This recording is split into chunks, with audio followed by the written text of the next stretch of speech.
CMA का lecture number 46 हम अब पढ़ रहे हैं। अगर आप आए डिसीजन मेकिंग पे, हमने सबसे पहले कहा था हम चैप्टर नंबर 15 पढ़ेंगे। चैप्टर 15 जो है उसका नाम है relevant costing principles. Chapter number 15 का नाम था रेलेवेंट कॉस्टिंग प्रिंसिपल्स, वो हमने मुकम्मल कर लिया, वो हो गया हुआ है मुकम्मल। फिर चैप्टर नंबर 16 चल रहा है। चैप्टर नंबर 16 में हमने सबसे पहला टॉपिक पढ़ा लिमिटिंग फैक्टर डिसीजन। क्या नाम है टॉपिक का? Without external supplier limiting factor decision और विद एक्सटर्नल सप्लायर। आज हम पढ़ेंगे तीन फर्दर डिसीजन पढ़ेंगे। कल और परसों उनकी होगी प्रैक्टिस। तो टाइम मैं बता दूंगा संडे को, तो Sunday will be your practice day. आज हम कॉन्सेप्ट्स कवर कर लेंगे। तो तीन फैसले हमने आज पढ़ने हैं और तीनों रेलेवेंट कॉस्टिंग की बेस पे होंगे।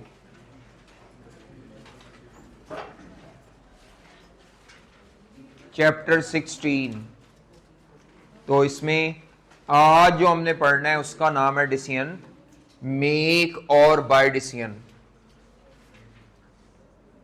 मेक और buy decision without limiting factor. Make और buy decision without limiting factor. Make और बाय डिसीजन विदाउट लिमिटिंग। जो कल आपने पढ़ा था विद सप्लायर वाला, उसको भी कहते हैं मेक और बाय डिसीजन, लेकिन वो विद लिमिटिंग फैक्टर होता है। जो कल आपने पढ़ा ना विद, वो जिसमें जो नहीं बना पाते वो सप्लायर से ले लेते हैं, उसको भी मेक और बाय डिसीजन कहते हैं, लेकिन वो होता है विद लिमिटिंग फैक्टर। ये कौन सा है? मेक और buy decision without limiting factor. इसी को आउटसोर्सिंग डिसीजन भी कहते हैं, विदाउट लिमिटिंग फैक्टर। जो कल आपने टॉपिक पढ़ा था उसको भी आउटसोर्सिंग डिसीजन कहते हैं, लेकिन विद लिमिटिंग फैक्टर।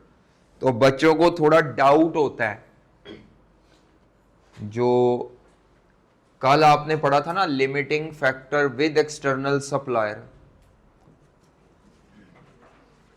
उसी के दो और नाम है। क्या नाम है?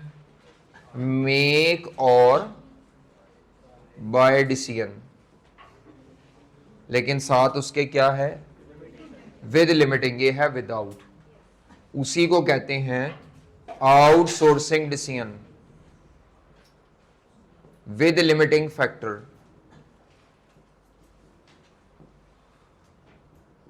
उसी को कहते हैं प्रोड्यूस और सब कॉन्ट्रैक्ट विद लिमिटिंग फैक्टर। कितनी क्वांटिटी खुद बनाएं और कितनी बाजार से लेके ग्राहक को दे दें। ये तीनों नाम उसके ही हैं और ये तीनों नाम इसके भी हैं। बस फर्क इसमें क्या है? विद लिमिटिंग फैक्टर की जगह क्या लिख दें? विदाउट लिमिटिंग फैक्टर, तो ये बन जाएगा। दूसरा, दोनों की रिक्वायरमेंट में वर्डिंग में फर्क है। इसकी रिक्वायरमेंट आती है ऑप्टिमल प्लान श्लैन, ये लिखा होता है, या how many unit should be produced and how many unit should be purchase. इसमें हाउ मेनी मतलब कितने खुद बनाए कितने बाजार। इधर हाउ मेनी नहीं आना, इधर सारों की बात होगी। Whether to manufacture in house और whether to buy from external supplier. इसमें सारी क्वांटिटी या बनानी है या सारी क्वांटिटी बाजार से। ये जो आधे अवधे की रैंकिंग वाले मसाइल है वो इधर है कि जितनी क्वांटिटी बना लेंगे ठीक है, बाकी क्वांटिटी हम नहीं बना पाएंगे। दोनों की रिक्वायरमेंट की वर्डिंग भी फर्क है। इधर रिक्वायरमेंट क्या होती है? एक तो ऑप्टिमल प्लान कह सकता है, optimum production and purchase plan कह सकता है, या how many units of each product should be produced in house and how many units should be purchase. ये है रिक्वायरमेंट कई सवालों में। इधर रिक्वायरमेंट होगी whether to manufacture in house और सब कॉन्ट्रैक्ट। इसमें हाउ मेनी वाली बात नहीं होगी। ऐसा नहीं है आधा तीतर आधा बटेर, पूरी क्वांटिटी बनानी है या पूरी बाजार से। इधर क्या होगा? बनाना प्रेफरेंस है जो नहीं बना पाएंगे रैंकिंग में कम होने की वजह से ये रिसोर्सेज, तो बाकी क्वांटिटी को हम क्या करेंगे, परचेज। देखने में दोनों की रिक्वायरमेंट एक जैसे, ओ सॉरी वर्डिंग एक है। इसको भी बोलते हैं मेक और बाय डिसीजन, इसको भी बोलते हैं, इसको भी बोलते हैं। कई बच्चे बाद में कहते हैं सर आपने आउटसोर्सिंग डिसीजन का लफ्ज बोला है, तो आउटसोर्सिंग का लफ्ज तो इधर भी आ जाता है कई दफा। हमें कैसे पता चलेगा आउटसोर्सिंग कौन सा वाला करना है? तो मैं कहता हूँ विद लिमिटिंग फैक्टर होगा तो फिर क्वेश्चन में क्लियरली बताया होगा कि इतने घंटे इतने मटेरियल अवेलेबल है, एक से ज़्यादा प्रोडक्ट्स होंगी और रिक्वायरमेंट फ़र्क होगी। इधर रिक्वायरमेंट फ़र्क होगी, इधर एक प्रोडक्ट भी आ सकती है, एक से ज़्यादा भी, इधर एक से ज़्यादा ही आती हैं, इधर एक आती है मोस्टली। या एक से ज़्यादा आ जाए तो फिर वो आपको थोड़ा तंग करना चाह रहा है, अदरवाइज इसमें नॉर्मली एक प्रोडक्ट है। तो हम आज ये नहीं पढ़ रहे, हम जो पढ़ने जा रहे हैं उसका क्या नाम है, मेक और बाय डिसीजन विदाउट लिमिटिंग, या इसको क्या बोलते हैं, आउटसोर्सिंग डिसीजन। इसमें डिसाइड क्या करना होता है, लिखें क्या डिसाइड करना होता है, डिसीजन क्या लिखें, आपने क्या चीज डिसाइड करनी होती है जी, इसमें आपने क्या डिसाइड करना होता है, तो लिखें whether, whether to manufacture, whether to manufacture, time पे आया करो यार, ताड़ा भी मौलवी लेट है। whether to manufacture the product or component, whether to manufacture the product or component in house, manufacture product or component in house or purchase from external supplier।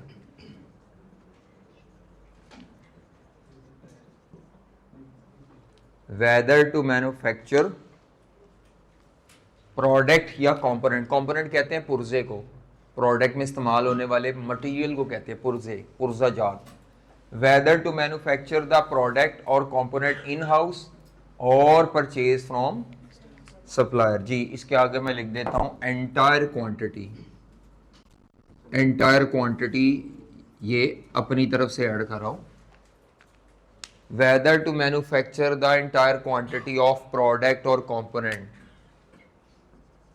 in house या purchase from external supplier, या खुद बनाएं या सारी quantity market से purchase कर लें। ठीक है, ये डिसीजन आपने करना है, बल्कि ये रिक्वायरमेंट ही होगी, ये डिसीजन करना है। अब इस डिसीजन को करने के लिए डिपेंड करेगा कि क्वेश्चन में डाटा कैसे दिया है। तो आपको ये दो तरह से क्वेश्चन आ सकता है, इसकी दो सिचुएशंस हैं, लेकिन आता एक ही स्टाइल पे है। सिचुएशंस कह दो या स्टाइल्स कह दो। आई कैप अव्वल तो ये आएगी, आज तक मेरा ख्याल है पिछले 18 से 20 साल देखूं तो 2 से 3 दफ़ा मुश्किल से, क्योंकि जब ये आता है 8 से 10 नंबर का, और बच्चों को मसला ही कोई नहीं, छाप लेते हैं सारे बच्चे फटाफट। तो दो तरह से सवाल आता है, और सोल्यूशन करने के भी दो स्टाइल्स हैं, वो आपकी मर्जी, आप जैसे मर्जी करें। तो दो तरह से सवाल आता है। मसलन वो आपसे कहता है एक इदारा प्रेजेंटली मैन्युफैक्चर करता है प्रोडक्ट, प्रेजेंटली क्या कर रहा है, वो मैन्युफैक्चर कर रहा है। क्वेश्चन में वो कहता है कि प्रेजेंटली इदारा मैन्युफैक्चर कर रहा है, मैन्युफैक्चरिंग छोड़ के वो चाह रहे हैं कि अपनी फैक्ट्री में ये प्रोडक्ट या पुर्जा ना बनाएं, बल्कि सारे का सारा पुर्जा मार्केट से बाय कर लें, एक्सटर्नल बाइंग कर लें। क्या कर लें, एक्सटर्नल बाइंग कर लें। अब आपने रेलेवेंट कॉस्टिंग को इस्तेमाल करते हुए उसको एडवाइस करना है कि वो ये हरकत करें या ना करें। जो ये मैन्युफैक्चरिंग है इसको कहते हैं प्रेजेंट सिचुएशन। क्या कहते हैं, फैसला प्रेजेंट का नहीं करना, फैसला प्रपोज सिचुएशन पे जाने का करना है। इसको कहते हैं प्रपोज्ड सिचुएशन, यानी आप मैन्युफैक्चरिंग को छोड़ के बाइंग पे जाना चाह रहे हैं, मैन्युफैक्चरिंग को छोड़ के बाइंग पे जाना चाह रहे हैं। ठीक है, यानी प्रेजेंटली लिखा होगा क्वेश्चन में, presently company manufactures a product या कंपोनेंट, तो वो मैन्युफैक्चर करती है और उसने लिखा होगा company has received a proposal from an external supplier कि भाई मेरे को ले लो चीज़ां। आप कहते हैं अच्छा ठहर जा जरा फैसला कर लिए फिर दसने तेनों। तो बेटा मैन्युफैक्चर करने की पोजीशन पे है कंपनी प्रेजेंटली, वो मैन्युफैक्चरिंग छोड़ के किसकी तरफ जाना चाह रही है। तो जब कोई इदारा मैन्युफैक्चरिंग छोड़ेगा, जब कोई इदारा मैन्युफैक्चरिंग छोड़ेगा, हमने ये प्रोडक्ट फैक्ट्री में नहीं बनानी, ये मार्कर नहीं बनाना इदारे ने, बल्कि बना बनाया लेके बस ऊपर अपना नाम छपवाना है, उसे कहना है छाप के दो हमारा नाम और बेची जाना है बाजार में। तो बेटा मैं ये रेलेवेंट कॉस्टिंग ये कहती है कि ये सारा खर्चा अवॉइड हो जाएगा, ये सारा खर्चा सेव हो जाएगा, मटेरियल भी सेव होगा, प्रोडक्शन कॉस्ट सारी सेव हो जाएगी, material, labour, variable effort. Fix का फटा है, फिक्स में सारे सेव नहीं होते, वो सेव होते हैं जो आपकी प्रोडक्ट से रेलेवेंट हो, जो क्या हो, जिनको हम इंक्रीमेंटल या यहाँ लफ्ज इस्तेमाल होता है attributable, attributable fix cost save होगी, सारी फिक्स कॉस्ट सेव। तो लिखें जी यहाँ पर क्या होगा, जब आप मैन्युफैक्चरिंग छोड़ेंगे तो मैन्युफैक्चरिंग की कॉस्ट सेव होगी, रेलेवेंट जो कॉस्ट होती है, रेलेवेंट मैन्युफैक्चरिंग कॉस्ट सेव हो जाएंगी, मैन्युफैक्चरिंग के सारे खर्चे आपको सेव हो जाएंगे, मैन्युफैक्चरिंग के सारे खर्चे सेव हो जाएंगे और ये आपकी इंक्रीमेंटल कॉस्ट होंगी, खरीदने के सारे खर्चे, इंक्रीमेंटल कॉस्ट ऑफ बाइंग, ये आपके गले पड़ेगी। मसलन वो कहता है चीज़ों को ख़रीद के लाते हैं, रास्ते का किराया भी पड़ेगा, चीज़ों को जब लाएंगे तो वो पैक शैक होंगी, उनको पैकिंग खोलने के बाद चेक भी करना है, इंस्पेक्शन का ख़र्चा, रास्ते में चीज़ें ख़राब भी हो सकती थी, चोरी हो सकती थी, जल सकती थी, ख़रीदते हुए रास्ते की इंश्योरेंस करा ली, इसको कहते हैं इंश्योरेंस इन ट्रांजिट। क्या बोलते हैं उसको, इन ट्रांजिट, रास्ते की कुछ भी कह सकता है, स्टोरी डालनी है उसने। मतलब खरीदने के खर्चे बढ़ जाएंगे और बनाने के खर्चे कम हो जाएंगे। ये रेलेवेंट इनकम के तौर पे आएगा, ये किसके तौर पे आएगा, ये रेलेवेंट इनकम होगी हमारे उसमें डिसीजन मेकिंग टेबल में। और ये जो खरीदने के खर्चे हैं, कोई किराया शराया, इंश्योरेंस, इंस्पेक्शन, ये हमारे क्या होंगे, रेलेवेंट एक्सपेंसेस। तो टेबल कैसे बनेगा, ठीक है, टेबल कैसे बनेगा। बाकी एक सिचुएशन, ये पहला स्टाइल था, पहला स्टाइल था जो आता है ज्यादातर। ये उल्टा भी आ सकता है सवाल, उल्टा सवाल क्या हो वो मैं नहीं लिख रहा, ऑपोजिट साइड खुद लिख लें आप।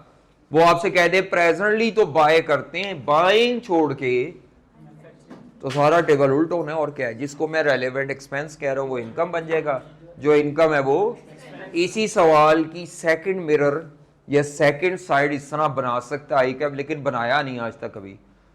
अव्वल तो ये टॉपिक आया ही बेचारे की हैसियत और औकात 10 नंबर से कम की है, दूसरा इसकी हैसियत और औकात पॉपुलैरिटी के हिसाब से भी कम है।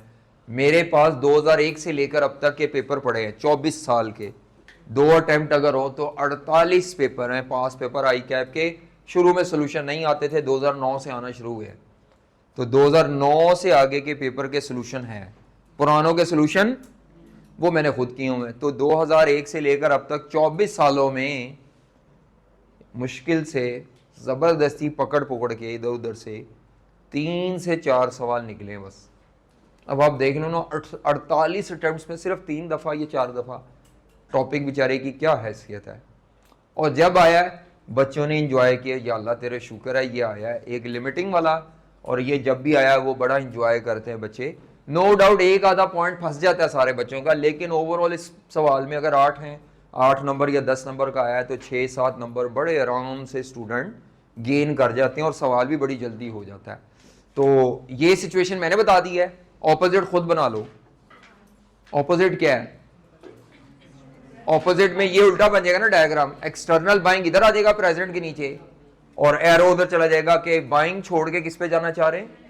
मैंने जो टेबल बनवाना है डिसीजन मेकिंग का, मैंने वो यही सिचुएशन का बनाना है। दूसरा टेबल आपको याद टेस्ट में मैं दे देता हूँ कई दफ़ा मिड टर्म में, कि कंपनी बाइंग कर रही थी, वो छोड़ के मैन्युफैक्चरिंग पे जा रही है, बीच में लर्निंग का भी घुसा दिया। बीच में लर्निंग का भी घुसा दिया ना, क्योंकि पहले नहीं बनाते थे। तो ये आप ये बात ज़हन में रखें, जहां किसी सवाल में लेबर कॉस्ट आ सकती है ना, वहां लर्निंग कर्व आ सकता है। ये आई कैप की फेवरेट। ये अपने दिमाग को खोलें कि लर्निंग कर्व सिर्फ रेलेवेंट कॉस्टिंग के चैप्टर में नहीं आना, पूरी कॉस्ट में जहां कोई लेबर कॉस्ट आ रही है, और खास तौर पर अगर आप कोई नई प्रोडक्ट बना रहे हैं, इवन टारगेट कॉस्टिंग के अंदर भी आ सकता है। नई प्रोडक्ट के लिए होती है टारगेट कॉस्टिंग। जहां इदारा कोई नई प्रोडक्ट बनाएगा, वर्कर इस्तेमाल होगा, पहली दफा काम कर रहा है, जबरदस्ती लर्निंग कर्व का टॉपिक आ सकता है। जहां मटेरियल आ रहा है उधर वेस्टेज जबरदस्ती आई कैप दे सकता है। बच्चों को ये बात समझने में बहुत टाइम लगता है, और मैं बच्चों को ये कहता हूं यार ये आई कैप की 12, 8, 10 एडजस्टमेंट्स हैं कॉस्ट में, मैथ की हैं। आई कैप उन्हीं से ट्विस्ट पैदा करता है, हालांकि टॉपिक बेचारा खुद तो इतना सा है, टॉपिक में कुछ नहीं होता। ये आई कैप ये जो मैथ की चीजें ना, ये ट्विस्ट के तौर पर, कॉम्प्लेक्सिटी के तौर पर देता है, और आप समझते हैं कॉस्ट बहुत मुश्किल है, बल्कि कॉस्ट ज्यादा आसान है, क्योंकि आप प्रेडिक्ट कर सकते हैं। जहां ओवरहेड्स आएंगे 2 वॉल्यूम के साथ हाई लो लगना है, हाई लो लगना है, फिक्स अलहदा, वेरिएबल अलहदा, बस। तो जहां 2 वॉल्यूम के साथ खर्चे आएंगे, तो ये भी कई दफा वेरीफाई करना पड़ जाता है कि इसमें फिक्स खर्चा कौन सा है और वेरिएबल कौन सा है। तो ये मैं नहीं लिखवाता होता, ये कुछ बच्चे जो सियाने होते हैं ना, वो सारे सवालों का जायजा लेके एक सफ़े पे लिखते जाते हैं कि ये एडजस्टमेंट कितनी दफ़ा आई है, किस किस सवाल में आई है, और उनको आहिस्ता आहिस्ता ये एहसास होता है कि ये चैप्टर स्पेसिफिक एडजस्टमेंट्स नहीं है, ये सब्जेक्ट स्पेसिफिक, किसी भी चैप्टर में कहीं से भी घुमा फिरा के आपको दे देगा। ठीक है, जैसे अब अगर मैं FR1 की बात पूछूं, तो मेरा ख्याल है इन्वेंट्री हर सवाल में तकरीबन होती है। जब इन्वेंट्री होती है तो IS2 हर सवाल में आ सकता है। अगर टैक्स आता है तो IS12 हर सवाल, पता नहीं पढ़ा है आपने कि नहीं पढ़ा, IS12 टैक्सेशन का है, इनकम टैक्स, वो आ सकता है। तो ऐसी कुछ चीज़ें हैं, मसलन IS1 preparation of financial statement या उसके एक्सट्रैक्ट्स, हर सवाल में लगेगा। IS1 ही आया हुआ है, क्योंकि वो टॉपिक स्पेसिफिक नहीं, वो सब्जेक्ट स्पेसिफिक को स्टैंडर्ड है, और ज़बरदस्ती कहीं से भी आ सकते हैं। पूरा फाइनेंशियल स्टेटमेंट ना बनवाए, उसके थोड़े से क्या बनवा लेता है, एक्सट्रैक्ट्स। चलें लिखो भाई, फॉर्मेट क्या होगा डिसीजन मेकिंग, आपने ये फॉर्मेट याद रखना है। ये फॉर्मेट टीचर्स नहीं बनवाते, जिस वजह से बच्चों से सवाल हल नहीं होते, तो मैं ये फॉर्मेट्स बनाता हूँ। हालांकि वो टीचर अपनी जगह सही कहते हैं कि डिसीजन मेकिंग का क्या फॉर्मेट है, जैसे मर्जी बना लो, लेकिन मैं कहता हूँ नहीं, थोड़ा बहुत फॉर्मेट बता दें बच्चों को। अगर रटा उटा ला लें, तो अगर मैं इसमें 8 चीज़ें लिखूंगा तो 8 में से को 2-3 तो कर लेंगे, बाकी 2-3 नई वाली पकड़ लेंगे। लेकिन अगर मैं कुछ ना बताऊं तो आप बिल्कुल जीरो होते हैं। अभी ये मैं 8 बताऊंगा, 10 बताऊंगा, ये देख के भी लोगों से अभी सवाल हल नहीं हो रहा था। तो लिखें जी, हेडिंग दें इवैल्यूएशन ऑफ, फॉर्मेट बनाए मेरे साथ साथ, इवैल्यूएशन ऑफ। ये अब आपको फॉर्मेट रटा होना चाहिए, जरूरी नहीं है हर सवाल में सारे मसाले हों, लेकिन रट्टा होना चाहिए। जो इसमें से आ गया सवाल में वो लिख देना। इवैल्यूएशन ऑफ एक्सटर्नल बाइंग, हमने एक्सटर्नल बाइंग का फैसला करना है। Evaluation of external buying proposal, मैं ये वाले के हिसाब से टेबल बना रहा हूं। तो टेबल रेलेवेंट कॉस्टिंग का जब भी टेबल बनता है, मैंने पहले भी फॉर्मेट कराया था आपको, तो 2 हेडिंग देते हैं इस टेबल में। लिमिटिंग फैक्टर खास उसका अपना स्टाइल था, बाकी पूरी डिसीजन मेकिंग में जब भी डिसीजन लेना है तो टेबल यही बनना है। पहले हेडिंग देनी है रेलेवेंट, ये मैंने आपको रेलेवेंट कॉस्टिंग में भी ये टेबल कराया था जब आपने स्पेशल ऑर्डर का डिसीजन लेना था।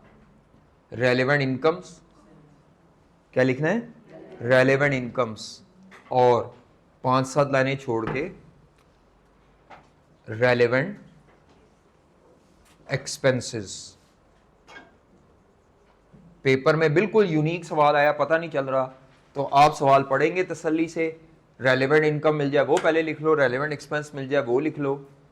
जितना फिल कर सकोगे इस तरह का टेबल वो कर लेना, बट ठीक है, सारा ना भी हो कोई मसला नहीं। लेकिन डिसीजन मेकिंग के लिए रेलेवेंट इनकम और रेलेवेंट एक्सपेंस, मैंने कहा 5-7 लाइनें छोड़नी है, 2-3 नहीं, 5-7 लाइनें बोली थी, 5 से 7 लाइनें। ठीक है, अब आपने कटिंग नहीं करनी, जुगाड़ बताता हूँ क्या करना है, जिन्होंने 2-3 लाइनें छोड़ दी हैं।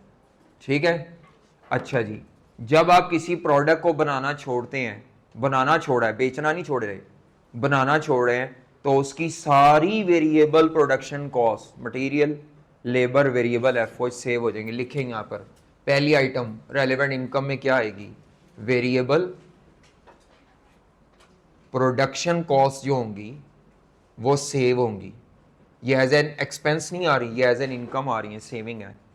वेरिएबल, जिन्होंने लाइनें कम लिखी हैं वो इसको लिख देंगे वेरिएबल प्रोडक्शन कॉस्ट की सेविंग। बाकी इसके अंदर वैसे मटेरियल होता है, अलग-अलग भी लिख सकते हो 3 लाइनों में, मटेरियल कॉस्ट की सेविंग, लेबर कॉस्ट की सेविंग, वेरिएबल एफओएच की सेविंग। अगर सवाल थोड़ा कॉम्प्लिकेटेड हुआ तो मैं अलग ही लिखूंगा, आसान सवाल हुआ तो मैं इकट्ठा ही लिख दूंगा। वेरिएबल प्रोडक्शन कॉस्ट में लिख लो 3 चीज़ों की सेविंग है इसमें, ब्रैकेट में मटेरियल की, लेबर की, और तीसरी किस चीज़ की, वेरिएबल। जो बच्चा ये नहीं लिखना चाहता वो इसके मुतबादिल क्या लिख सकता है, अब मैं वो लिखने लगा हूँ। मैंने वो फॉर्मेट में लिखना है, लेकिन जिन्होंने लाइनें कम छोड़ी थी उनके लिए बताया। तो मैं क्या लिखूंगा, कटिंग ना करने आप, मैं क्या लिखूंगा जी, मैं मुश्किल सवाल के हिसाब से फॉर्मेट बना रहा हूँ। मटेरियल कॉस्ट जो फ्यूचर में लगनी है, डिसीजन फ्यूचर के लिए होगा, माजी के लिए नहीं। तो फ्यूचर का मटेरियल कॉस्ट सेव होगा, इस प्रोडक्ट को बनाने के लिए जितना लगना है, इस प्रोडक्ट को बनाने में जितनी लेबर कॉस्ट फ्यूचर में लगनी है वो सेव हो जाएगी जब हम मैन्युफैक्चरिंग छोड़ेंगे। और तीसरा क्या सेव होगा, वेरिएबल, मसलन उसने कहा होगा कि रीसेंट ईयर में आपका मटेरियल जो लगा वो 5 लाख रुपए का लगा, लेकिन अगले साल ज़्यादा महंगा मिलना है ये वो, तो आपने मटेरियल को इन्फ्लेट करके बढ़ा के फ्यूचर का मटेरियल कॉस्ट सेव करना है। डिसीजन मेकिंग हमेशा फ्यूचर की आइटम से आती है। जो इनको नहीं लिखना चाहता वो इनके मुतबादिल क्या लिखेगा, क्या लिखेगा कि वेरिएबल प्रोडक्शन। आसान सवाल होगा तो मैं भी वही लिखूंगा, इतना टाइम किसके पास है ये लहदा लिखें।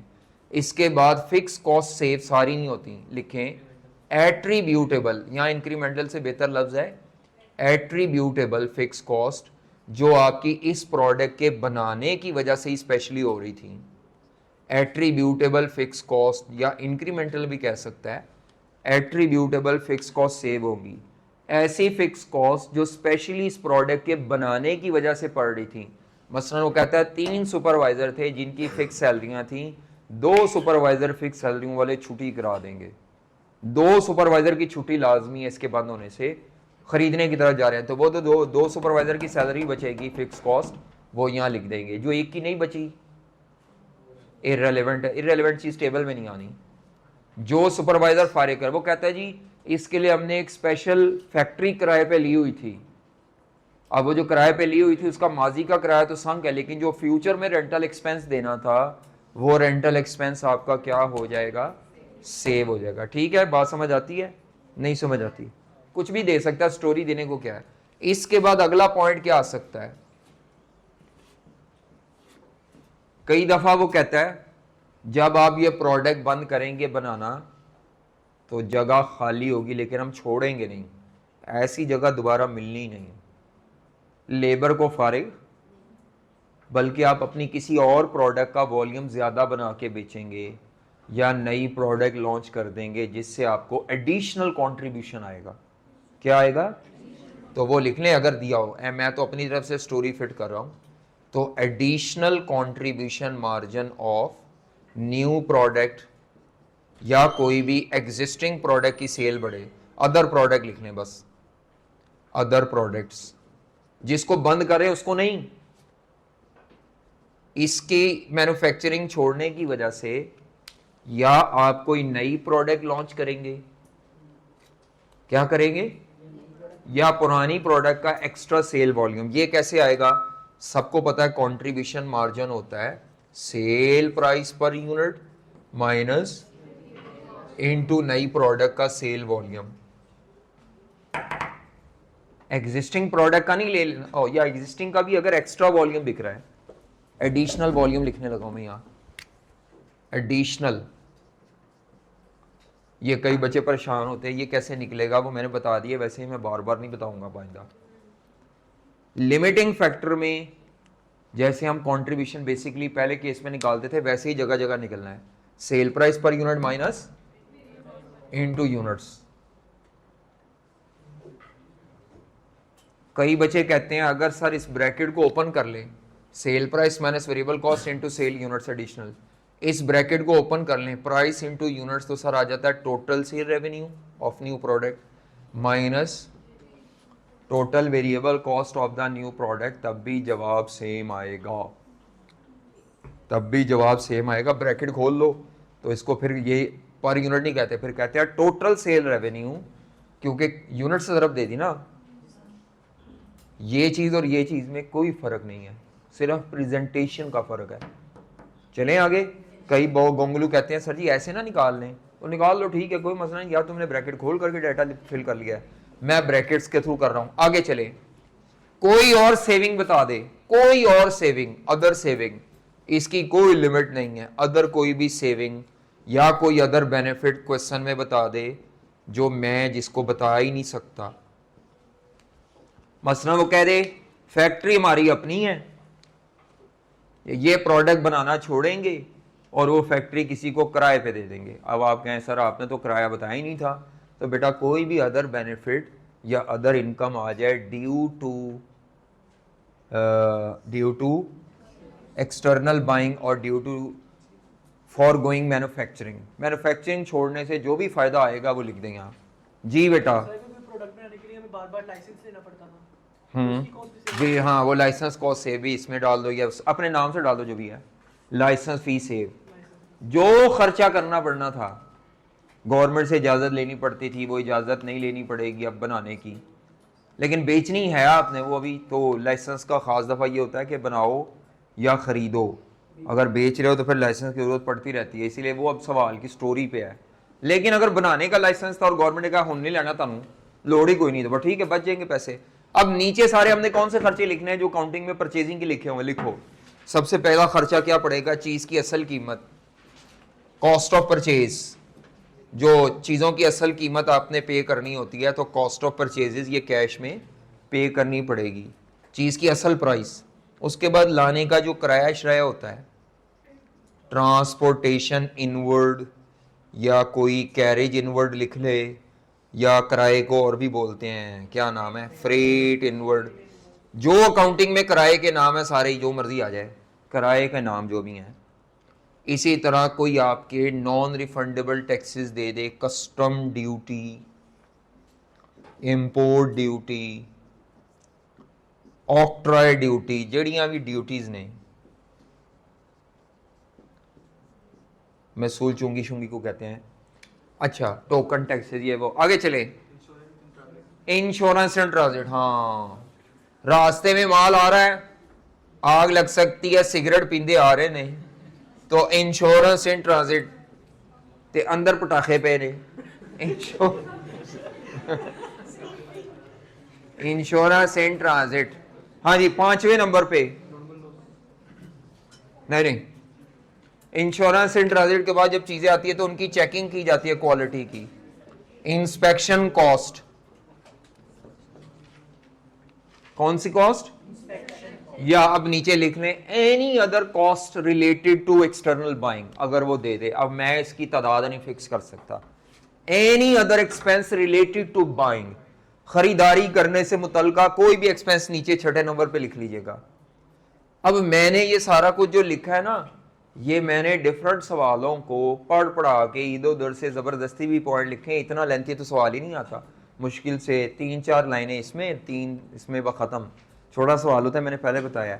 तो ये जो टेबल बनाया हुआ है ये फॉर्मेट है। अब इसका जवाब लिखे नीचे नेट रिजल्ट, इन सब को करेंगे प्लस माइनस, ये एरो शैरो बनाते जाइएगा, ऊपर वाले एरो प्लस में है, नीचे वाले सारे एक्सपेंसेस हैं तो माइनस हो रहे हैं, ठीक है, ऊपर सारे बेनिफिट्स हैं, कॉस्ट का कम होना या बच जाना इनकम है रेलेवेंट, और नीचे वाले क्या है रेलेवेंट, एक्सपेंसेस है। अगर तुम्हारी इनकम ज्यादा हुई रेलेवेंट और एक्सपेंसेस कम हुए तो जवाब पॉजिटिव में निकलेगा, net result will be in positive, net result positive में आएगा। अगर खर्चे ज्यादा हुए तो नेट रिजल्ट, तो फैसला कैसे लिखोगे, अगर नेट रिजल्ट पॉजिटिव हो तो एक्सटर्नल बाइंग इज रिकमेंडेड, जो ऊपर हेडिंग दी हुई थी, तो आप लिखें जी। अगर डिसीजन कैसे लेना है, रिकमेंड कैसे करना है आपने जी, रिकमेंडेशन का एक फिगरा दिखना होता है। अगर नेट रिजल्ट पॉजिटिव हो पॉजिटिव नेट रिजल्ट हो फिर आपने क्या लिखना है, एक्सटर्नल बाइंग इज रिकमेंडेड या एक्सेप्टेबल। नेगेटिव में रिजल्ट आ जाए, नेगेटिव में ये आ जाए नेट रिजल्ट, तो फिर आपने कहना है external buying is not recommended. जैसे पहले बना रहे थे चुप करके दोबारा उन्हें बनाई जाओ, ठीक है, बना खरीदने की जरूरत नहीं है। जिस तरफ जाना चाह रहे थे उससे परहेज करें। External buying is not recommended. ये कौन सा फैसला था, क्या नाम था फैसले का, मेक और buy decision without limiting factor, ठीक है। अब ये जो फैसला मैंने किया है ये पैसों की बुनियाद पे किया है, लेकिन जब आप किसी चीज को खरीदने का फैसला करते हैं तो खाली पैसे नहीं देखते, उसकी क्वालिटी भी देखते हैं और चीजें, उनको कहते हैं नॉन फाइनेंशियल फैक्टर्स। वो लिखो। इस टेबल के अलावा क्या देखोगे सप्लायर को सेलेक्ट करने, हो गया फैसला लेना है। अब कंपनीज ऐसा नहीं करती कि ये टेबल बना के सिर्फ फैसला, ये टेबल से हो गया फैसला, अब देखने हैं नॉन फाइनेंशियल फैक्टर्स क्या देखोगे, लिखो। इस टेबल के अलावा भी ये 4 नंबर की थ्योरी आती है। कल वाला सवाल जो पापा क्वेश्चन कराया था उसका बी पार्ट में था, जो कल मैंने छोड़ा था। एक क्वेश्चन कर रहे थे ना कल आप, उसका बी पार्ट मैंने छोड़ा था। तो what are the different non financial factors to be considered before making final outsourcing decision. यानी ये डिसीजन फाइनल लेने से पहले आप हेडिंग बस दे दो non financial factors, non financial factors for outsourcing decision, non financial factors for external buying decision, या जो भी आप नाम लिखना चाहो, non financial factors for external buying decision. मैं तो सिर्फ पॉइंट्स लिखूंगा, बाकी आपने आई कैप के किसी सवाल से इसको कोटा छोटा लगा लेना है, ठीक है। पहला फैक्टर क्या देखा जाता है, क्वालिटी ऑफ द प्रोडक्ट और कंपोनेंट जो आप सप्लायर से खरीदने जा रहे हैं, क्या उसकी क्वालिटी हमारे लिए काबिल कबूल भी है कि नहीं। तो सबसे पहला फैक्टर क्या देखा जाता है, क्वालिटी ऑफ प्रोडक्ट और component to be purchase from supplier. जिस प्रोडक्ट या कंपोनेंट को आप खरीदना चाह रहे हैं उस कंपोनेंट की क्वालिटी जरूर चेक कर लेनी चाहिए। अगर वो क्वालिटी आपके म्यार से हल्की है तो चाहे ये फायदेमंद निकल रहा हो, हम उस सप्लायर से खरीदारी नहीं करेंगे। अगर क्वालिटी हमारे लेवल के बराबर है या हमसे अच्छी है फिर हम करेंगे। लेकिन ये पॉजिटिव निकला हो, पहले ये टेबल का जवाब क्या निकला हो, तो पहला फैक्टर क्या देखना है, क्वालिटी। और भी कुछ लिख सकते हो अपनी तरफ से, मैं लिख रहा हूं जी सबसे पहला क्वालिटी। दूसरा फैक्टर है फ्लेक्सिबिलिटी ऑफ सप्लायर। दूसरा फैक्टर क्या है, फ्लेक्सिबिलिटी। सप्लायर क्या होना चाहिए, फ्लेक्सिबल। फ्लेक्सिबल का मतलब ये नहीं है कि रबड़ का बना हो, रबड़ का ना हो, इंसान ही हो, लेकिन आपकी बदलती हुई रिक्वायरमेंट के मुताबिक वो आपको आपकी रिक्वायरमेंट पूरे करने की काबिलियत। लफ्ज फ्लेक्सिबिलिटी का मतलब होता है ability of the supplier to meet your demands. आप कहते हैं 4 कलर में चाहिए मुझे रॉ मटेरियल, और कहना नहीं मैं तो ये 2 में दे सकता हूं। आप कहते हैं मुझे ये क्या नाम है 50-50 की पैकिंग में चाहिए, मुझे ये 3 कलर में मार्कर चाहिए और उसके ऊपर ये डिजाइन से होनी चाहिए। जैसी चीज आप मांगे वो आपको देने के लिए क्या, यस इट इज पॉसिबल। ऐसे सप्लायर को जो थोड़ा अपने आप को या आपकी रिक्वायरमेंट को पूरा करे वो फ्लेक्सिबल है। और बाज रिजिड होते हैं, वो कहते हैं नहीं जी यही है जो लेने दे लो, नहीं थे तुसी कहते फिर मैं भी नहीं लेना, चल निकल। तो इसका मतलब है सप्लायर मस्ट बी फ्लेक्सिबल या supplier should be flexible. Flexible means supplier can easily cope up your changing demands और रिक्वायरमेंट्स, तो वो फ्लेक्सिबल है। अगर वो फ्लेक्सिबल नहीं है तो उसको आप चटी करा देंगे जी। फ्लेक्सिबल का क्या मतलब है, हमारी बदलती हुई रिक्वायरमेंट को वो पूरी करने की काबिलियत रखता हो। उसके बाद रिलायबिलिटी, तीसरा रिलायबिलिटी, और इसको ऑन टाइम डिलीवरी भी कहते हैं। तीसरा फैक्टर क्या देखो सप्लायर की, रिलायबिलिटी ऑफ द सप्लायर या ऑन टाइम डिलीवरी भी कहते हैं इसको। क्या कहते हैं इसको? On time delivery. वो आपसे कहता है कि मैं आप ऑर्डर करें, ऑर्डर के 3 दिन के अंदर अंदर आपको रॉ मटेरियल आपके दरवाजे पे होगा। अभी वो यही कह रहा है, आप ऑर्डर करें 3 दिन के अंदर मटेरियल आपके दरवाजे पे होगा। हम कहते हैं अच्छा अपनी फैक्ट्री का विजिट तो कराओ। आप उसकी फैक्ट्री में जाते हैं, वहां देखते हैं गाड़ियों की एक लाइन लगी हुई है। आपको पता लग जाता है यार ये सही कह रहा है, इसके पास डिस्ट्रीब्यूशन के लिए गाड़ियां शाड़ियां व्हीकल ये पड़ी हैं। तो बेटा सबसे पहले क्या देख रहे हैं, सप्लायर जो आपको प्रोडक्ट दे रहा है, क्या वो जो आपको प्रोडक्ट या कंपोनेंट दे रहा है, क्या वो क्वालिटी वाइज ठीक है? क्या वो आपको दूसरे नंबर पर जो आपकी बदलती रिक्वायरमेंट है वो पूरी करने की काबिलियत रखता है, मींस फ्लेक्सिबिलिटी? क्या उसको आप तक डिलीवर करने का कोई सेटअप, कोई मैकेनिज्म, कोई गाड़ियां या कोई भी अरेंजमेंट है, क्या वो है, या वो सिर्फ हवाई बातें कर रहा है? इसको बोलते हैं ऑन टाइम डिलीवरी। दूसरा, खाली देखना नहीं, उससे क्या अच्छा अपने 2-3 कस्टमर के नंबर दें, हमने जरा उनसे ये कंफर्म करना है कि आप लेट डिलीवरी की क्या फ्रीक्वेंसी है। अगर वो हेजिटेट करेगा तो वहां से भी हमें पता चल जाता है यार ये अपने प्रोमिसेस को ऑनर करने वाला पर्सन, और आपको वो फटाफट नंबर दे दे कि यार देखें आप मेरे जिस मर्जी कस्टमर से पूछें मेरी डिलीवरी का जो ऑन टाइम डिलीवरी की फ्रीक्वेंसी क्या है, तो वो दे देगा नंबर, और हम उनमें से किसी 1-2 जो उसके पुराने कस्टमर है उनसे राब्ता करके पूछ सकते हैं। ठीक है, ये सारे तरीक़ाकार है जिनसे आप वेरीफाई कर रहे हैं जी। जज्बाती होके सिर्फ पैसों से नहीं, कुछ अदर फैक्टर भी देख रहे हैं। अगला जी, नहीं आप उनके बिजनेसेस पे भी विजिट कर सकते हैं, कौन सा ऐसा मसला है, उधर चले जाओ। ठीक है, तो अब देखिए ना, अगर फॉर एग्जांपल एक इदारा, एक सप्लायर जो है वो धागा बनाता है, तो धागा उसने गारमेंट्स बनाने वाली फैक्ट्री को देना है, पिज्जा बनाने वाले को तो नहीं देगा धागा। तो वो कस्टमर यहां से थोड़ा वेरीफाई हो जाता है। ठीक है, अपनी इंडस्ट्री के अंदर। अच्छा आगे चले, अगला फैक्टर है प्राइस स्टेबिलिटी। अगला फैक्टर क्या है? प्राइस की स्टेबिलिटी। आप उसे कहे यार ऐसा तो नहीं है कि मुझे अभी फंसाने के लिए तुम प्राइस कम कोट कर रहे हो और 3 माह बाद मैं अपना ये सारा तामझाम सेटअप बंद करके तुमसे खरीदारी करूं और तुम 3 माह बाद, हर 3 माह बाद कीमतें एकदम क्या करी जाओ, बढ़ाई जाओ। तो उससे कॉन्ट्रैक्ट करें, उससे कहें जी बताओ कितने अरसे के लिए ये प्राइस है जो मुझे अभी कोट कर रहे हो, और ये कल को अगर चेंज होगी तो कितने % चेंज होगी। तो 2 बातें पूछनी है प्राइस स्टेबिलिटी में। प्राइस खुद फाइनेंशियल है, लेकिन उसकी स्टेबिलिटी को कंफर्म करना नॉन फाइनेंशियल है कि भाई कितने अरसे बाद बढ़ाओगे और कितनी बढ़ाओगे। Time period after which prices will be revised and how much prices will be increased at every revision, या जब भी रिवीजन आएगी तो भाई तुम कितनी बढ़ाओगे प्राइसेस, ये बताओ, पहले बताओ। बल्कि अब तो कॉन्ट्रैक्ट्स में लिख देते होते हैं कि prices will increase after 1 year, not maximum bye 10%, इस तरह लिख दिया जाता है एग्रीमेंट में। उसके साथ एग्रीमेंट सप्लायर के साथ किया जाता है। ठीक है, पहला फैक्टर क्या था? क्वालिटी, दूसरा फ्लेक्सिबिलिटी, तीसरा और चौथा, 5वां है रिएक्शन ऑफ कस्टमर।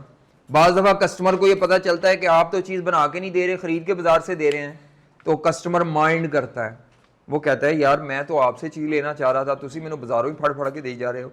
तो रिएक्शन ऑफ कस्टमर, कि कल को कस्टमर को पता चलेगा तो वो क्या कहेगा, रिएक्शन ऑफ कस्टमर। जी हाँ, वो फिर डिफरेंट फैक्टर्स है ना, फिर उसका मतलब है ये फैक्टर डोमिनेंट नहीं है। क्वालिटी हल्की होगी, या लोगों को ब्रांड की जरा होती है कि ब्रांड कॉन्शियस होते हैं, तो रिएक्शन ऑफ कस्टमर। अब आपको पता है कि आईफोन की कई पुर्जाजात जो हैं, ये कई एसेसरीज हैं, वो चाइना में बन रही हैं, एप्पल कंपनी नहीं बना रही, लेकिन उसकी क्वालिटी सेम है, इसलिए आपको एतराज़ ही कोई नहीं है उसके ऊपर, बस वो सिंबल बना हो सही, तो आप कहते हैं ठीक है ये सही है। आगे चले जी, नेक्स्ट आ जाए, अगला टॉपिक लिखें, फर्दर प्रोसेसिंग डिसीजन। प्रैक्टिस आज नहीं है, आज सिर्फ लिखना लिखाना ही है। लिखो जी, फर्दर प्रोसेसिंग डिसीजन दूसरा टॉपिक है। प्रैक्टिस कल है, परसों है। दूसरा डिसीजन क्या है? Further processing decision. Further processing decision, ये 5 है। नहीं और भी कुछ लिख सकते हैं अपनी तरफ से, अब मैं सारी किताब थोड़ी लिखवानी है, आप देख लीजिएगा। आई कैप के सवालों में 1-2 फैक्टर और हुए तो लिख लिए। मेरा ख्याल है ये 4 नंबर का आता है, तो 4-5 इधर ही घुमाता फिराता है ये, यही फेमस लिखवा दिए, बाकी तो जबरदस्ती के बनाएंगे। हाँ जी, अगला डिसीजन लिखे, further processing decision of joint products. ये खत्म हो गया, इसकी प्रैक्टिस कल करनी है जी। कल आते हुए फोटोकॉपियर से नोट्स लेते आइएगा इन दोनों डिसीजंस के। दोनों मैंने करा दिए, एक और है वो शटडाउन वाला, लेकिन वो टाइम नहीं रहना अभी। लिखे जी फर्दर प्रोसेसिंग डिसीजन। हम ये फॉर्मेट इसलिए पहले लिख रहे हैं ताकि आप क्या नाम है प्रैक्टिस जब करें तो आपके सामने हो। तो लिखे जी दूसरा कौन सा है, further processing decision, further processing decision of joint products. तो further processing decision of joint products, सबसे पहले आपको ये पता होना चाहिए कि ज्वाइंट प्रोडक्ट्स क्या होती हैं। लिखते जाएं साथ साथ, ज्वाइंट प्रोडक्ट्स क्या होती हैं, ज्वाइंट प्रोडक्ट्स क्या होती हैं।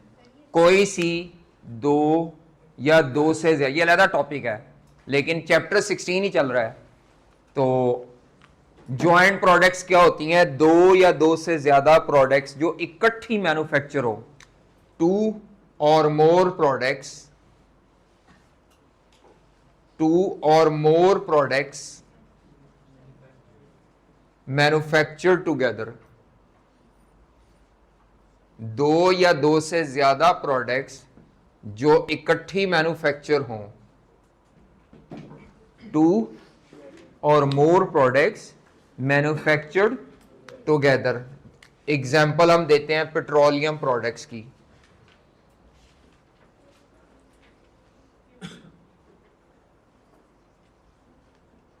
पेट्रोलियम प्रोडक्ट्स में तेल का कुआं एक ही है, उससे तेल निकल रहा है, फिर उसी से मिट्टी का तेल भी बन रहा है, डीजल भी बन रहा है, पेट्रोल भी बन रहा है, हाई ऑक्टेन भी बन रहा है, ग्रीस भी निकल रही है। ये सारी का सोर्स एक ही है, लेकिन क्या है, केमिकल और मशीनों की मदद से सेपरेट होता जाता है खास स्टेज तक। पहले क्रूड ऑयल एक ही है, सोर्स एक ही है। इसी तरह दूध से बनने वाली प्रोडक्ट्स, मक्खन, देसी घी, क्रीम, ये नेस्ले जो बनाता है उनका सोर्स एक ही है। तो ये सारी कौन सी, हाँ प्रोसेसिंग होती जाएगी। हम घरों की बात नहीं कर रहे, घरों में तो प्रोसेस डिफरेंट होते हैं, लेकिन वहां दूध इकट्ठा करके उसके ऊपर मशीनों से प्रोसेसिंग होती जा रही है, केमिकल ऐड हो रहे हैं एंड सो ऑन, तो वो सेपरेट होती जा रही हैं प्रोडक्ट्स। तो आपकी पेट्रोलियम प्रोडक्ट्स, मिल्क प्रोडक्ट्स और दुनिया में कोई भी ऐसी प्रोडक्ट्स जिनको मैन्युफैक्चर इकट्ठा करना शुरू इकट्ठी होती हैं, लेकिन वो बाद में अपनी अपनी डिफरेंट पॉइंट्स पे शेप में अलग अलग होती जाती हैं, लेकिन उनकी मैन्युफैक्चरिंग इकट्ठी शुरू होती है। तो आप दूध को पकाना शुरू करते हैं और दूध को पकाते जाते हैं और उसमें से चीज़ें, खोया शोया, ये वो जो भी निकालना है आप निकाल सकते हैं, ठीक है। तो मिल्क रिलेटेड प्रोडक्ट्स या पेट्रोलियम या कुछ और भी हैं, ऐसी प्रोडक्ट्स को क्या कहते हैं, ज्वाइंट प्रोडक्ट्स। ज्वाइंट प्रोडक्ट्स में एक मसला है, इनको जब बनाना शुरू किया जाता है तो ये इकट्ठी होती हैं, कोई सेपरेट, बेचारों की अपनी सेपरेट आइडेंटिटी नहीं होती। दूध में से जो क्रीम निकलनी है और जो बाद में दूध बचना है, या दूध में से देसी घी निकलना है, फैट से लदा दूध आपके हाथ में हो, तो आप इनको सेग्रीगेट, जब तक मशीनें, केमिकल या कोई और प्रोसेस हम ही अप्लाई ना कर दें। तो बेटा ये जो ज्वाइंट प्रोडक्ट्स हैं ये इकट्ठी मैन्युफैक्चर होती हैं खास स्टेज तक। जब तक ये इकट्ठी मैन्युफैक्चर होती हैं तो उसको कहा जाता है कॉमन मैन्युफैक्चरिंग। क्या कहा जाता है? तो मिसाल के तौर पर ये मेरा एक मैन्युफैक्चरिंग प्रोसेस है, मटेरियल लगाया, दूध यानी लेबर लगाई, मशीनों के ओवरहेड के खर्चे, ये सारा खर्चा लगाया, प्रोसेस से गुजर के एक पॉइंट तक चीजें इकट्ठी मैन्युफैक्चर होती रही। एक पॉइंट तक मटेरियल भी लग गया, लेबर भी लग गई, ओवरहेड्स भी लग गए, सारी कॉस्ट लग गई, प्रोसेसिंग फैक्ट्री में हो रही है मशीनों के जरिए। ये एक पॉइंट है जहां तक वो प्रोडक्ट इकट्ठी मैन्युफैक्चर हुई हैं, उसके बाद प्रोडक्ट्स अलहदा हो गई। जहां तक ये इकट्ठी मैन्युफैक्चर हो रही हैं शुरू से लेकर इस स्टेज को, इसको बोलते हैं ज्वाइंट प्रोसेसिंग या ज्वाइंट मैन्युफैक्चरिंग। क्या बोला जाता है? ज्वाइंट प्रोसेसिंग या ज्वाइंट मैन्युफैक्चरिंग। मिसाल के तौर पर दो प्रोडक्ट्स हैं, लेकिन पहले ये बेचारी अलहदा नहीं थी, मतलब ए और बी अलहदा नहीं थी। जब आप इस पॉइंट पे, जब तक ये इकट्ठी थी, आपसे कहा जाए प्रोडक्ट ए बताओ, आप कहेंगे नहीं ये सेपरेट नहीं बता सकते, ये बनती इकट्ठी हैं। बनने के बाद एक स्टेज आती है जब वो सेपरेट हो जाती हैं, इस पॉइंट को बोलते हैं स्प्लिट ऑफ पॉइंट। इसको क्या बोला जाता है? स्प्लिट ऑफ पॉइंट या पॉइंट ऑफ सेपरेशन। क्या बोला जाता है इसको? स्प्लिट ऑफ पॉइंट या पॉइंट ऑफ सेपरेशन। यहां तक जो भी खर्चा लगेगा उसको ज्वाइंट प्रोसेसिंग कॉस्ट कहते हैं। Joint processing means manufacturing, joint processing means manufacturing. फड्डा यहां नहीं है, डिसीजन यहां नहीं है। डिसीजन ये है कि जब ये सेपरेट हो जाती हैं, जब ये सेपरेट होती हैं, इसके बाद डिसीजन मेकिंग शुरू होती है। सेपरेट होने के बाद डिसीजन, सेपरेट होने से पहले एक अलग चैप्टर है, टॉपिक है, वो प्रोसेस कॉस्टिंग में पढ़ाऊंगा। ये डायग्राम हमने एक जगह और बनानी है जब मैं प्रोसेस कॉस्टिंग पढ़ाऊंगा। अभी हम पढ़े डिसीजन मेकिंग, तो डिसीजन मेकिंग पीछे के लिए नहीं है, ये सब कुछ माजी है, हिस्टोरिकल है। आपने इस पॉइंट पे खड़े होकर डिसीजन लेना है, इसीलिए पिछला सारा डाटा संक कॉस्ट है, संक डाटा है, छोड़ देना है। इस पॉइंट पे खड़े होकर ना सेपरेट होने के बाद आपने डिसीजन लेना है कि इनको सेपरेट होने के बाद रॉ फॉर्म में बेचा जाए या इनको पैक करके, रिफाइन करके और इंप्रूव करके अच्छी प्राइस पे बेचा जाए। तो फर्दर प्रोसेसिंग डिसीजन क्या होता है? Weather to cell. जी आज लिखो, फर्दर प्रोसेसिंग डिसीजन क्या होता है? फर्दर प्रोसेसिंग डिसीजन में क्या फैसला करना है आपने? फर्दर प्रोसेसिंग डिसीजन, इसमें आपने क्या सेल करना है इसको। बल्कि कई बच्चे कहते हैं सर आप इसको अगर रिफाइनमेंट डिसीजन कह दिए तो ज्यादा अच्छा लफ्ज है, रिफाइन करें या ना करें। तो क्या इसमें हमने डिसाइड करना है? whether to sell the joint products, whether to sell the joint products in raw form, separate होने के बाद हम उनको रॉ फॉर्म में बेच दें, या सेल आफ्टर रिफाइनमेंट। रिफाइनमेंट के स्पेलिंग देख लेना, मेरा ख्याल है ई नहीं आएगा, शायद आएगा, चेक कर लेना, मुझे थोड़ा डाउट हो रहा है। रिफाइनमेंट यानी रॉ फॉर्म में बेच दें, रॉ फॉर्म मतलब अनरिफाइंड, या उसको क्या करके बेचें। आपको पता है जब कोई चीज रिफाइन किए बगैर बेचोगे तो कम प्राइस पे बिकेगी, जब आप उसको पैक करके खूबसूरत बना के पॉलिश करके फिनिश करके बेचोगे, रिफाइन करके कोई चीज बेचोगे तो वो महंगी बिकेगी। अब ग्रीस है, जैसे ग्रीस पैकेट्स में भी मिलती है 20-20, 25-25, 50-50 के पैकेट में, और ग्रीस आप कॉल्टेक्स के या किसी टोटल के पेट्रोल पंप में अच्छी पैकिंग में दें तो शायद उतनी ही क्वांटिटी की ग्रीस आपको 300-400 रुपए की देनी। ग्रीस वही है, आपने गाड़ी के व्हील्स को या दरवाजों को, घर के ग्रीस कहीं जहां भी यूज करना है, मकसद उसका लुब्रिकेट करना है।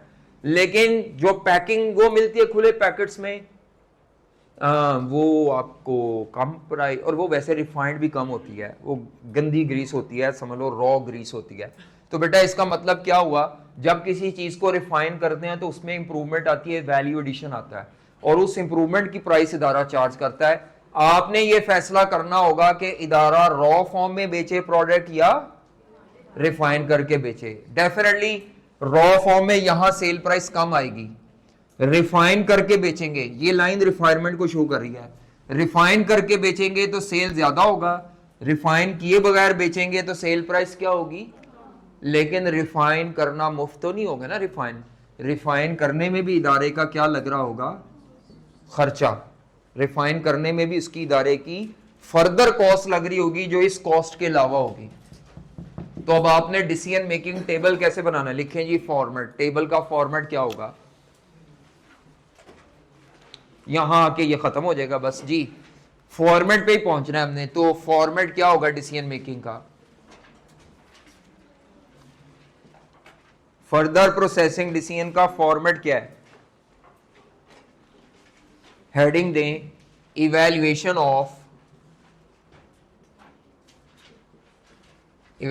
Of further processing proposal. Evaluation of further processing proposal. वही रेलेवेंट कॉस्टिंग वाला टेबल बनाना है।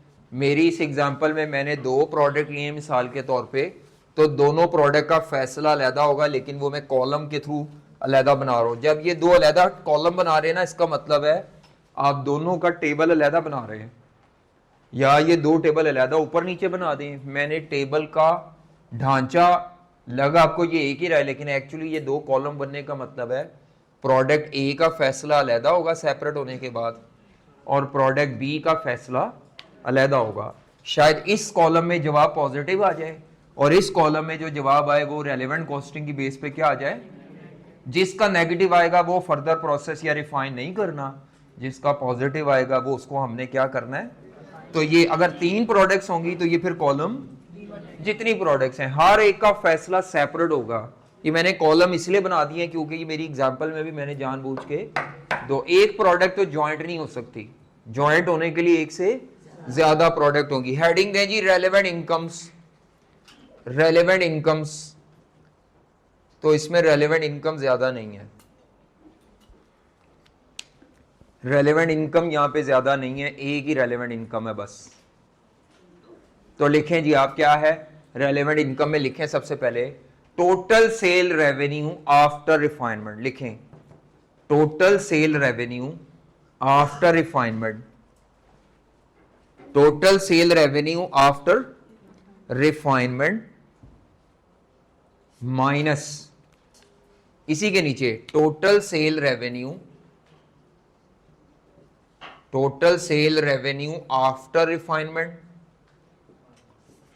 रिफाइन करने के बाद हर प्रोडक्ट का टोटल सेल रेवेन्यू क्या है, एक लाइन छोड़ के minus total sale revenue before refinement. Total sale revenue after refinement minus total sale revenue before refinement. तो ये इस बॉक्स का जो आंसर आएगा वो आएगा इंक्रीमेंटल या एक्स्ट्रा सेल रेवेन्यू, इंक्रीमेंटल या एक्स्ट्रा सेल रेवेन्यू, ये रेलेवेंट इनकम है। मसलन वो आपसे कहेगा रॉ फॉर्म में बेचें तो प्रोडक्ट ए से 2 लाख रुपए का रेवेन्यू है, रॉ फॉर्म में बेचे तो कितना रेवेन्यू है, टोटल, टोटल पर यूनिट नहीं, टोटल निकालना है। टोटल रेवेन्यू 2 लाख है, रिफाइन करके बेचेंगे तो 3.5 लाख का टोटल रेवेन्यू है। तो बेटा रिफाइन करने से एक्स्ट्रा कितना आ रहा है, तो वो ये आपने 2 लाख इधर भी आ रहा है। अगर रिफाइन करके 3.5 लाख आ रहा है तो देखना ये इजाफा कितना हुआ है, वो जितना इजाफी रेवेन्यू होगा ना, इंक्रीमेंटल या एक्स्ट्रा रेवेन्यू, वो रेलेवेंट है। यानी ये रकम होगी 3.5 लाख, ये रकम होगी मेरी एग्जांपल 350,000, ये कितनी होगी 2 लाख, माइनस करके क्या आ जाएगा 150। इज इट क्लियर, बात समझ आ रही है? नहीं, बस इसमें यही एक है। अब ये कैसे निकालना है, sale price into sale quantity, sale price into sale. आपको पता होना चाहिए यहां भी sale price into sale quantity होना है, लेकिन प्राइस सेम नहीं होगी। बिफोर रिफाइनमेंट की सेल प्राइस हमेशा कम होगी, आफ्टर रिफाइनमेंट की सेल प्राइस हमेशा क्या होगी, ज्यादा है। कभी भी ऐसा नहीं होगा कि ये नीचे वाली प्राइस कम हो, इधर भी होना है sale price into sale quantity, होना यही है। आगे चले, रेलेवेंट एक्सपेंसेस लिखें जी, रेलेवेंट एक्सपेंसेस लिखें, रेलेवेंट एक्सपेंसेस लिखें।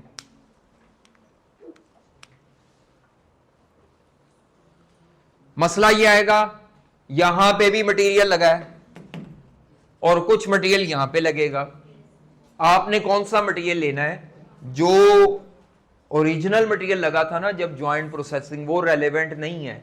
कौन सा मटेरियल रेलेवेंट होगा, जो फर्दर प्रोसेसिंग, बल्कि सारे खर्चे इस स्टेज से आगे के लेने हैं जो पहले लग चुके हैं कॉमन प्रोसेसिंग पे, एक खर्चा भी नहीं लेना। तो लिखें, पहले लिखें material cost for refinement, for refinement आप साथ खुद लिखते जाएंगे। सबसे पहले लिखे मटेरियल कॉस्ट, सारी वेरिएबल प्रोडक्शन कॉस्ट आनी है, वेरिएबल कॉस्ट फॉर रिफाइनमेंट फिर लिखें जी labour cost for refinement, labour cost for refinement. फिर उसके बाद लिखें variable FOH cost for refinement. जो बच्चा अलग-अलग नहीं लिखना चाहेगा इनको वो लिख देगा variable production cost for refinement, कोई मसला नहीं, मुझे कोई एतराज नहीं है। तो मटेरियल कॉस्ट ऑफ रिफाइनमेंट ये फॉर रिफाइनमेंट, लेबर कॉस्ट ये मैं क्यों लिखवा रहा हूं साथ फॉर रिफाइनमेंट, दो तरह का मटेरियल क्वेश्चन में आ सकता है, material cost for refinement, labour cost, और तीसरा क्या है वेरिएबल एफओएच। ठीक है, तीन चीजें होगी, मटेरियल, लेबर और वेरिएबल एफओएच। उसके बाद लिखें जी एट्रीब्यूटेबल या additional fixed overhead, additional fixed overheads, attributable या additional fixed overheads for refinement. मैं ये बता रहा था वो आई कैप मिक्स करने के लिए ना मटेरियल पुराने वाला कॉमन का और ये जो रिफाइनमेंट वाला वो दोनों देता है ताकि बच्चा कंफ्यूज हो जाए। आपने जो मटेरियल जॉइंट मैन्युफैक्चरिंग पे लगा, लेबर लगी, वो नहीं लेना, डिसीजन लेना ही आपने इससे आगे वाले कैश फ्लोज या कॉस्ट का है। तो मटेरियल फॉर रिफाइनमेंट लेबर लिख दिया, और क्या लिखा है वेरिएबल एफओएच, और क्या लिखा है एडिशनल फिक्स्ड ओवरहेड या एट्रीब्यूटेबल। उसके अलावा किसी किस्म की कोई additional marketing expense, packing expense लिखो, कोई भी मार्केटिंग एक्सपेंस है जो एडिशनल है, एडिशनल मार्केटिंग एक्सपेंस है, कोई भी प्रोडक्ट का एडिशनल पैकिंग एक्सपेंस है, एडिशनल मार्केटिंग एक्सपेंस, कोई एडिशनल पैकिंग एक्सपेंस। इसी तरह कोई भी एडिशनल रेंटल एक्सपेंस है, कोई भी इक्विपमेंट किराए शराए पे ले रहे हो, एडिशनल मार्केटिंग एक्सपेंस है या पैकिंग एक्सपेंस है, या कोई नॉन करंट एसेट को यूज करने की रेलेवेंट कॉस्ट है। वो जो रेलेवेंट कॉस्टिंग में पड़ा था कि आप एग्जिस्टिंग एसेट यूज करेंगे या नया लेकर आएंगे, तो किसी भी नॉन करंट एसेट को यूज करने की एडिशनल रेलेवेंट कॉस्ट हो, बस मोटी मोटी मैंने लिखवा दी है, तो आपने वो सारी माइनस करनी है।